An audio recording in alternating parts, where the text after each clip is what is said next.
చేసిన అందరికీ నా నమస్కారాలండి.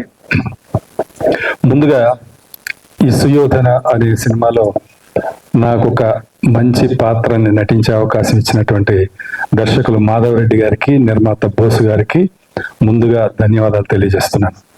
ఈ సినిమా ఫస్ట్ మాధవ గారు ఈ స్టోరీ లైన్ చెప్పినప్పుడు చాలా ఇంట్రెస్టింగ్ గా అనిపించిందండి. నాకు చాలా కొత్తగా ఉంది. అంటే రెగ్యులర్ గా మనం చూసే ఏ సినిమా ఫార్మెట్ లో లేదు. ఫస్ట్ అది చాలా బాగా నచ్చింది. తర్వాత ఆయన అన్నారు కొత్త డైరెక్టర్ అని. ఎక్కడ మేకింగ్ లో కానీ టేకింగ్ లో కానీ ఎక్కడ కొత్త డైరెక్టర్ లాగా ఆయన మాకెప్పుడు అనిపించలేదు. అంత క్లారిటీ తోటి ఆయన పిక్చర్ చేశారు. ఆయనకి మంచి అద్భుతమైన టీం కుదిరింది. మా చోటా ప్రసాద్ గారు, మా బ్రహ్మ కడలి గారు, కెమెరామెన్ కార్తిక్ గారు, మ్యూజిక్ డైరెక్టర్ జయ్ గారు. ఇంత మంచి ఒక డైరెక్టర్ కి ఒక మంచి టీం దొరకడమే సగం సక్సెస్ అండి. చాలా మందికి అలా దొరకదు, అందరికీ దొరకదు.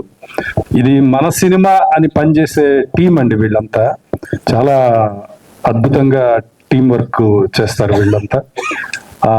తర్వాత ఫస్ట్ టైం ప్రియదర్శి గారితో నేను కలిసి యాక్ట్ చేశాను. అంతకుముందు నాందిలో చేసినా కూడా అందులో మాకు కాంబినేషన్ లేదు.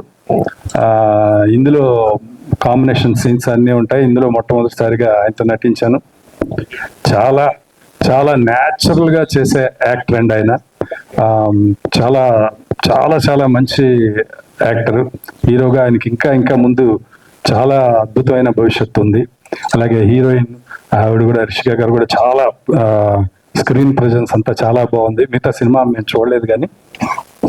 తర్వాత మా అన్నగారు సాయి కుమార్ గారు, మేము అసిస్టెంట్ డైరెక్టర్లుగా ఉన్నప్పటి నుంచి కూడా మేము సాయి కుమార్ గారితో పని చేయటం మాకు ఎప్పుడు చాలా ఇష్టంగా ఉండేదండి. నాకే కాదు, చాలా మంది అందరు అసిస్టెంట్ డైరెక్టర్లకి అందరికీ చాలా ఇష్టంగా ఉండేది.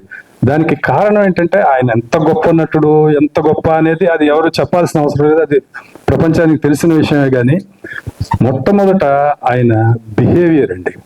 ఆయన మిగతా అందరు చుట్టుపక్కల ఉన్న వాళ్ళతోటి ఆయన మాట్లాడే విధానం కానివ్వండి, ఆయన ఆ ప్రేమని పంచుతూ ఆ ఫ్రెండ్లీగా ఆ వాతావరణాన్ని ఉంచే ఇదిగా ఆ క్వాలిటీ కానీ, నేనైతే నిజంగా నేను ఆయన దగ్గర నుంచి నేను చాలా నేర్చుకున్నానండి. తర్వాత నేను అప్పుడు పనిచేసినప్పుడు, నేను అసిస్టెంట్ ఉన్నప్పుడు పనిచేసిన దానికంటే కూడా ఈ మధ్య కాలంలో ఆయనతో 3-4 సినిమాలు యాక్ట్ చేసినప్పుడు ఇంకా ఆయన దగ్గరగా గమనించడం వల్ల నన్ను నేను చాలా బెటర్ చేసుకున్నానండి. అంటే ఎలా బిహేవ్ చేయాలి, మన చిన్నవాళ్ళతో అయినా పెద్దవాళ్ళతో అయినా ఎలా బిహేవ్ చేయాలి అనేది అలాంటి సీనియర్స్ నుంచి చాలా నేర్చుకోవచ్చు.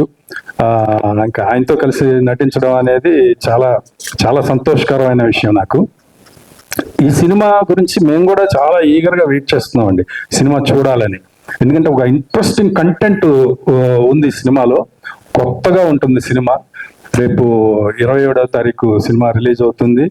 అందరూ ఈ సినిమాని చూడాలి. ఈ సినిమా మంచి విజయం సాధించాలి. మాధవరెడ్డి గారి టీంకి చాలా మంచి పేరు రావాలి.